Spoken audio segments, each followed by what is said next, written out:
Zee 24 तास एक पाऊल पुढे। कोल्हापुरामध्ये आयआरबी कंपनीचे टोल नाके शिवसैनिकांनी पेटवून दिल्याची घटना घडलेली आहे। रात्री 1:30 वाजण्याच्या सुमारास ही घटना घडलेली आहे। शहरातल्या शाहू नाका, शिसे नाका आणि फुलेवाडी नाका इथल्या टोल नाक्यांना पेटवण्यात आलं। शिवसेना आमदार राजेश क्षीरसागर यांच्या नेतृत्वाखाली हे आंदोलन करण्यात आलं। कोल्हापुरात गेल्या 3 वर्षांपासून टोलला विरोध करण्यासाठी वेगवेगळी आंदोलनं सुरू आहेत। मात्र राज्य सरकारनं टोलबाबत कोणतीही भूमिका घेतली नसल्याचा कोल्हापूरकरांचा आरोप आहे। टोल नाके पेटवून देण्याची ही 2 वर्षांमधली दुसरी घटना आहे। टोल नाक्यावर रात्री 1:30 वाजता आमचे प्रतिनिधी कोल्हापूरचे प्रताप नाईक पोहोचले आणि त्यांनी त्या परिस्थितीचा आढावा घेतला। पहा।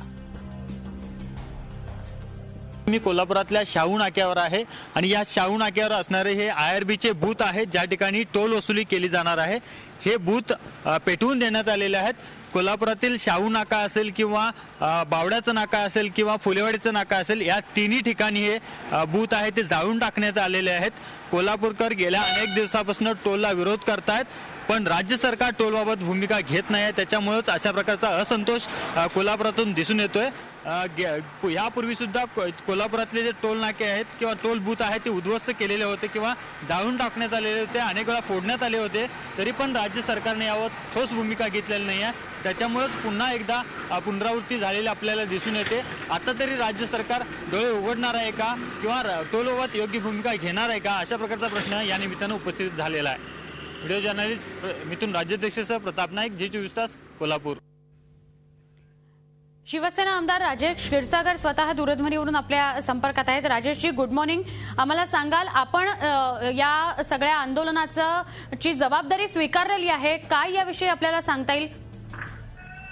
गेले 1.5 ते 2 वर्ष हे आंदोलन सुरू आहे। राज्य शासन पूर्णतः आयआरबी कंपनीला पाठीशी घालते असं म्हणलं तर चुकीचं ठरू नये, कारण एवढ्या मोठ्या प्रमाणात हे आंदोलन होऊन हा टोल रद्द केला जात नाहीये।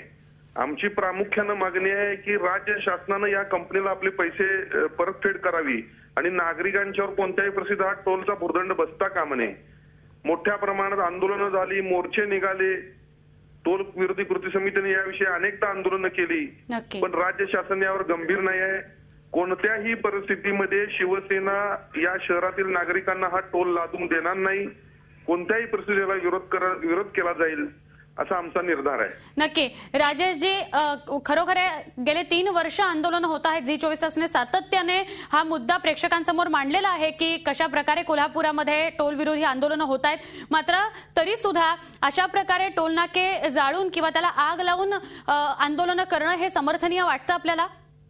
नाही, मी 8 दिवसापूर्वी माननीय मुख्यमंत्री महोदयांना याविषयी निवेदन दिलं होतं आणि ही शिवसैनिकांना माहिती होती की याविषयी ठोस काहीतरी निर्णय घ्या, अशा पद्धतीचं मी निवेदन दिलं होतं। कोल्हापूरचाच विषय नाही तर संपूर्ण महाराष्ट्र आणि संपूर्ण देशात हे टोलचं भूत एवढं जनतेला गळ्याला आवळतंय की संपूर्ण नागरिक यासाठी त्रस्त झालेले आहेत आणि यासाठी निवेदन देऊन देखील 8 दिवसात माननीय मुख्यमंत्री महोदयांनी याविषयी कोणताही निर्णय घेतला नाही।